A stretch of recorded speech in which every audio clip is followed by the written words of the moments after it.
석가모니란 그 말이 탄생한 인도말 산스크리트어로는 샤카무니라고 합니다. 그러면 그 샤카란 종족 이름으로 한자음을 빌려 써서 석가라 부릅니다. 문이란 말은 그 나라 말로는 성자, 고행자란 말이죠. 성자란 이름 그대로 거룩한 사람을 지칭하는 말이고, 인도에서는 수행의 최고 경지에 이른 사람을 뜻합니다. 이 성자란 용어는 굳이 불교에서만 쓰는 말도 아니고 기독교에서도 더 널리 쓰이는 말입니다. 성자, 즉 성스러운 사람이라는 뜻이죠. 그만큼 그는 신격화되었고 신성시되어서 그렇지 본래는 우리와 같은 사람으로 살다가 간 사람입니다. 실제로 태어났다 돌아가신 분이죠. 사실 태어났다는 말도 그분에게는 불경스러운 말입니다. 탄생이죠. 돌아가신다는 말도 열반입니다. 이러한 말 한마디 한마디마다 구별해지다 보니 마치 그분이 안개 속에 둘러싸인 신비인물이 되어버렸는데, 본 영상에서는 가급적 그분의 실체를 들여다보는 시간으로 갖겠습니다. 이 샤카무니라는 말을 중국을 거쳐 한자로는 그 음을 따서 석가모니, 샤카무니에 담긴 뜻을 찾아 석가열애, 석가세존, 대웅 이렇게 여러 이름으로 불립니다. 열애란 진리를 따라와서 진리를 가르치는 분이란 뜻이고, 대웅이란 이름 그대로 큰 영웅이란 뜻입니다. 세존이라고도 불리우는데 세상에서 가장 존귀한 분이란 뜻입니다. 이들 10가지가 있다고 하나 그 10가지라는 말은 수없이 많다는 뜻입니다. 그는 불상으로 제작되어 많은 사람이 숭배하고 있지만 우리처럼 한 아기로 태어나서 위대한 족적을 남기고 떠난 사람입니다. 위대한 그분의 실체를 보려면 불교 안에서 보기보단 바깥에서 보는 것이 어쩌면 제대로 보일 수가 있습니다. 오히려 불교 안에서 본다면 가리키는 달을 보아야 하는데 정작 가리킨 손을 볼 수 있기 때문입니다. 샤카족은 인도 북부, 지금은 네팔에 있던 작은 왕국의 한 종족입니다. 바로 카필라국, 우리에겐 정반왕으로 불려지는 그들의 이름을 말하면 슈도다나 왕과 마야 부인에게서 태어납니다. 언제 태어났냐? 이건 확실하지 않습니다. 기원전 5, 6세기에 태어난 건 분명한데 당시 인도에는 중국만큼 꼼꼼한 역사 기록이 없었던 모양입니다. 그는 정반왕과 마야 부인 사이에 태어났죠. 신분 사이가 분명한 그때 왕족으로 태어났으니 요즘 말로는 금수저 중에 금수저인 셈이죠. 이 신격화되어 있는 신성시된 분이다 보니 잉태되는 과정도 남다릅니다. 마야 부인이 낮잠을 자는 사이에 저 하늘 높이 도솔천에 있던 부처가 코끼리를 타고 마야 부인의 뱃속으로 들어갑니다. 그 당시 풍습에 따라 마야 부인이 친정이 있는 곳으로 가는 도중 출산을 하게 됩니다. 바로 룸비니 동산이죠. 실제는 동산입니다. 그래도 당연히 출산 모습도 또 출산 후도 보통 사람들과는 다르게 기술을 했겠죠. 태어나자마자 7걸음을 걸은 후 하늘과 땅을 가리키며 천상천하 유아독존을 외치는가 하며 9용이 나타나 물을 토해 몸을 씻기는 현상이 일어납니다. 그랬냐고요? 그걸 물으면 우문인 건 아시죠? 실제 태어난 분이지만 신격화된 것이죠. 우리 당군 왕금도 실제 고조선을 다스렸지만 환웅과 아들로 신격화되어 있죠. 잉태되고 탄생하는 모습은 비단 석가만이 아닙니다. 위인전을 보면 우리나라 위인들도 남과 다른 태몽을 꾸고 범상한 어린 시절을 보냅니다. 우리가 어려서 읽었던 위인전은 그 읽은 사람이 그런 사람이 되라는 뜻이 아니라 우리 같은 사람은 어머니가 그런 꿈도 꾸지 않았고 범상한 어린 시절을 보내지 않았으니 너희들은 이 책을 읽고 위인이 될 꿈도 꾸지 말아라 하는 것 같은 착각을 일으킵니다. 우리와 가까이 있는 사람이 아니라 저 먼 곳에 있는 사람처럼 느껴지니까요. 같은 그런 이름을 시달타, 그러니까 성이 고다마이니 고다마 시달타라 부르며 유복하게 자랐습니다.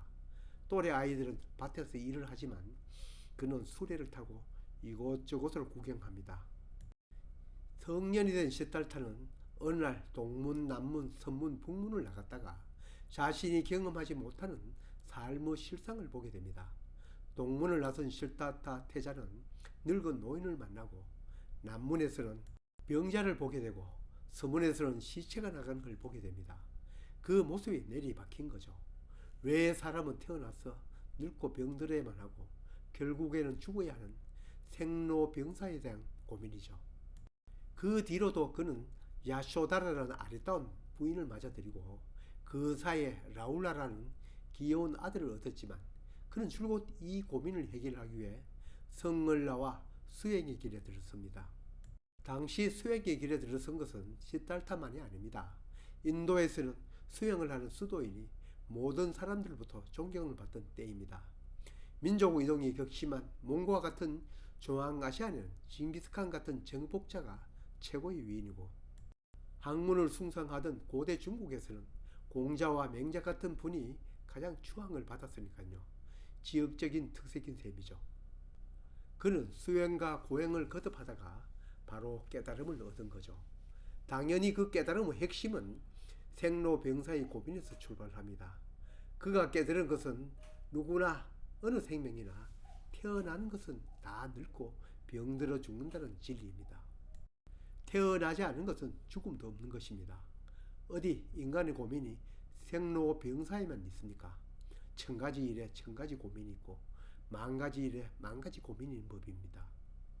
그 고민, 즉 괴로움이 생기는 것과 또 생긴 괴로움을 어떻게 없앨 수 있는가에 대해 답을 얻었습니다. 그것이 바로 사성제와 팔정도입니다.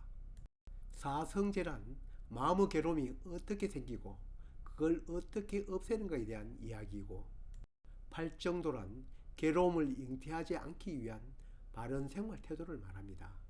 이 사성제와 팔정도를 이 짧은 영상에 다 담을 수는 없어 뒤에 따로 영상을 올리겠습니다.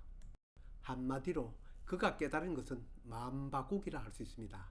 먹을 것이 없는 가난한 자에게 양식을 주거나 병에 걸린 병자에게 약을 주는 실제적인 것이 아닌 마음의 변화를 가르쳐 주는 것입니다. 아함경에 나온 한 일례를 보면 죽은 자식을 살려달라는 절규를 듣고는 죽은 자식은 살려주지 못하지만 자식 잃은 어머니의 마음을 바꾸는 방편을 볼 수 있습니다. 그는 자신이 깨달은 것을 주위 사람들에게 설파하게 되고 급기야는 주변의 성자로 추앙을 받습니다. 살아 생전에는 모진 학대를 겪는 예수 그리스도와는 사뭇 다릅니다. 금수저이다 보니 그런가 봅니다. 그는 세상을 떠나기 전 여러 곳에서 설법을 펼치고 그 설법을 듣는 사람은 마음의 위안을 얻게 됩니다. 그가 자주 설법을 펼친 곳이 여러 곳이지만 왕사성 영치산에서 자주 설법을 펼칩니다. 불교 경전 법화경은 당시 석가의 설법 장면을 묘사했습니다. 경전 서문에는 어떠한 분들이 참석하였고 석가의 설법으로 인해 모든 대중들이 환희를 얻었고 하늘에는 꽃비가 내리고 땅에는 다보열애가 나와 이 설법이 모두 진리라고 증명합니다. 법화경의 이 장면은 고스란히 불국사의 대웅전과 그 뜰에 펼쳐져 있습니다.